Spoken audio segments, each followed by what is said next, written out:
Hey friends, what's up? So by Locs friends, just coming to you today with a quick update on my 22-month-old small locks. So friends, wait a minute. I am no longer 22 months. I am 23 months now. Friends, let me just tell you what on earth has been going on with these locks. Last night I took a look at some pictures from when I first started. I could not believe what my locks have been doing over the past 22 months. They definitely have gotten fuller. They are getting longer. When I initially started, my hair was so super curly at the end, super curly. And I really didn't have that many. I started off with about 70 or 80 locks or so. Now, I don't know how many I have, but yeah, when I started them, I took them apart maybe after about 3 months, and I could see that they were budding already. So these locks have definitely been doing this thing. I am so excited, still excited about my locks. The length is definitely coming through. To maintain my locks, all I've been doing is my using that good old Tresemme shampoo. I'm sticking with it. Though I did say a couple of weeks ago, maybe I'm just going to try something different. Not so much that the Tresemme is not working for me, because it definitely is. But just wanted to see if there's any other shampoos out there that would do my locks just a little bit more justice. So the fall months are slowly approaching. And for the fall, my goal is just to keep my hair moisturized. I will continue to wear it just like this. I really don't do much styling to it and try not to manipulate it that much. You know, I've been wearing these little lock jewelry that I have. I've been rocking my lock jewelry probably since the beginning of the year. It's hanging in there. I'm not doing too much with that. I only have 2 pieces. Like, there's another piece, a little teardrop somewhere up here. I don't know. It kind of disappears and appear on its own. I don't know, but I'm not going to spend too much time on that.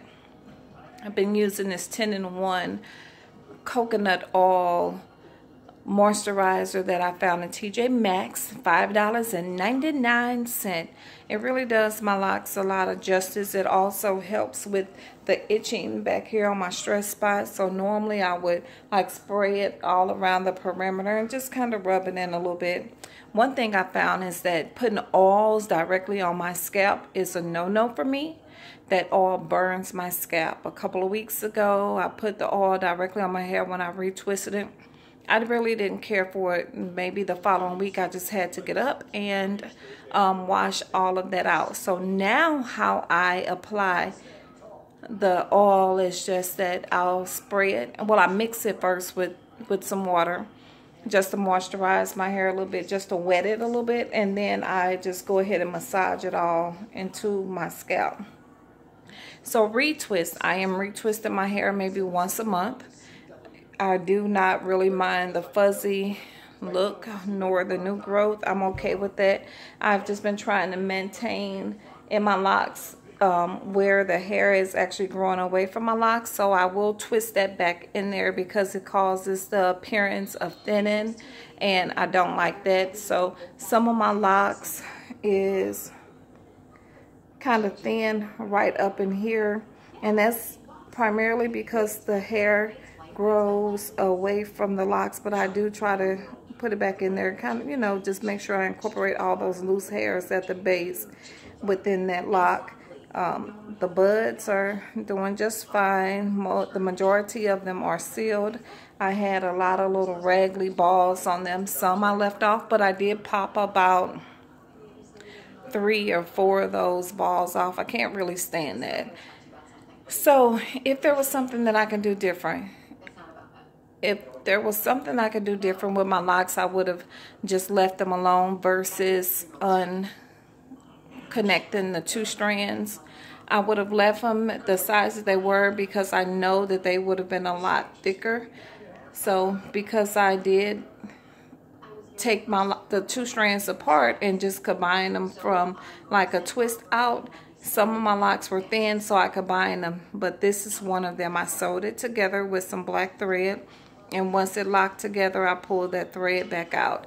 I did about 6 or 7 locks that way. I do have locks that are not necessarily uniform, like this one here, for example. Very thin in the front, but just think, when I initially started the locks, they were half that size. So they are very crinkly. You can definitely see that there is a lot of lumps and bumps in my locks. But when I started them again, just imagine when you twist your hair up, and you take it out, just imagine what that two strand look like. And that's how my locks were formed. So yes, they are still thin, but they appear to be healthy. I will be going to see a loctician soon, just so that she can analyze my locks, just to make sure that I am continuing to twist them, wash them, condition them, moisturize them the way that they should be. Next month, October 5th, October 4th, I will officially be 2 years into my lock game. So I'm excited about that, just keeping up with it. When I started my locks, I did decide to wait until I got in a good position as far as my career was concerned. So then I could kind of do whatever I wanted to do with my hair. Just filling these locks and showing them to you, like, that is a huge bud on the tip of my hair. It would be great if my lock was the side of that bud. I don't know if it's going to ever get to that size. If it does, that would be great. And if it don't, you know what? I guess there's not too much that I can do about it. Not even going to worry about it. But just showing you some of my locks, the uniqueness of them, the lumps, as well as the bumps. I think my hair is about 5 or 6 inches. Not really sure. I haven't measured them in a very long time. But I am glad that I did decide to go ahead and lock it up. And not that I have anything whatsoever against people who rock their perms, but for me, locking my hair and just wearing it natural was one of the best things that I could have ever done. Just wanted to point out on my locks, at the tips of them, you see how they are kind of thin all the way at the base. Not the base, but at the ends. Not really sure what that's all about, but again, there's this fat bud. It will be great if the lock get that size. I'm not really sure when they would normally become that size, but I'm not going to take it down anytime soon. This lock here was also one that I combined early in the process. I think that was probably 3. Yeah, just to give you an example of how thin my locks were. Now they are just about to the end of, well, to the top of my shoulder.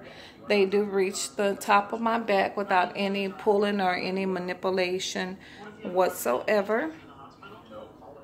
As far as styles are concerned, this is pretty much my style. I'll pull it all over this way and just kind of find that little side part, and I'll wear it like this, or often I'll pull it up in just one ponytail, put a sun visor on. I also noticed that I had layers, or a layered look early on, but that's just the way that my hair was progressing. That layered look has pretty much disappeared. Looking at some of my earlier pictures and videos, you can really see the 2-strand look. Can't really see that anymore. I'm still contemplating dyeing my hair a little bit. I would like to put some burgundy in it. Have not yet done it. So when I go see the loctician, that might be something that I will allow her to do. Just haven't yet decided, really haven't made my mind up. I love the locks. They feel good. They smell good. I washed them probably once once every other week, once every 2 weeks, or once a month, just kind of depending on my activity. I don't have to wash my hair a whole lot because I am not that active and I really do not sweat. I'm continuing to put a bonnet on my hair when I can remember to put a bonnet on my hair. Most of the times I am sleeping on a satin pillowcase. I don't see much lint in my hair. The only thing that I see in my hair is a bunch of gray around the perimeter. I guess that just means I am super, super wise. Also this summer I did notice that my locks are turning to that natural color. I have that sun dyed hair, which is sandy brown. It's a little darker than the sandy brown. That's okay. I mean, actually kind of look cute, but with that color it also appears to be a little dusty looking sometimes, so I don't necessarily care for that. That's another one of the reasons that I was thinking that maybe I want to dye it, just to have something really fly for the summer. I mean for the winter. Not too sure if I'm gonna do a rinse or dye or whatever, but whatever I decide to do, friends, I will come back and make a video. Hair is bouncy, got a little hang time. It stretches when pulled about right here, but it's not, like I said, it's not all that uniform as far as the length is concerned. It is very, very close, but I don't really think that any of my locks are about the same length, and they're definitely not the same size. Initially, and I will probably add a picture into this, my locks were super tiny. People thought I had very micro locks or sister locks, which I do not. They're just small locks. One of the advantages of having small locks is that they're very plentiful, and I love the amount of locks that I have. Again, if there was anything I could change, it would just be the size. But anyway, friends, that's all I have on my update for my 23-month lock journey. If you have not yet subscribed, please go ahead and subscribe to my channel, and don't forget to hit that notification bell. I will be making more and more videos trying to keep you updated on the progress of my locks. Thank you, friends, for rolling with me. If you have any suggestions, any comments or questions, feel free to go ahead and ask me. I'm very interactive with my subscribers. But thank you, friends, and I will talk with you later. Bye for now.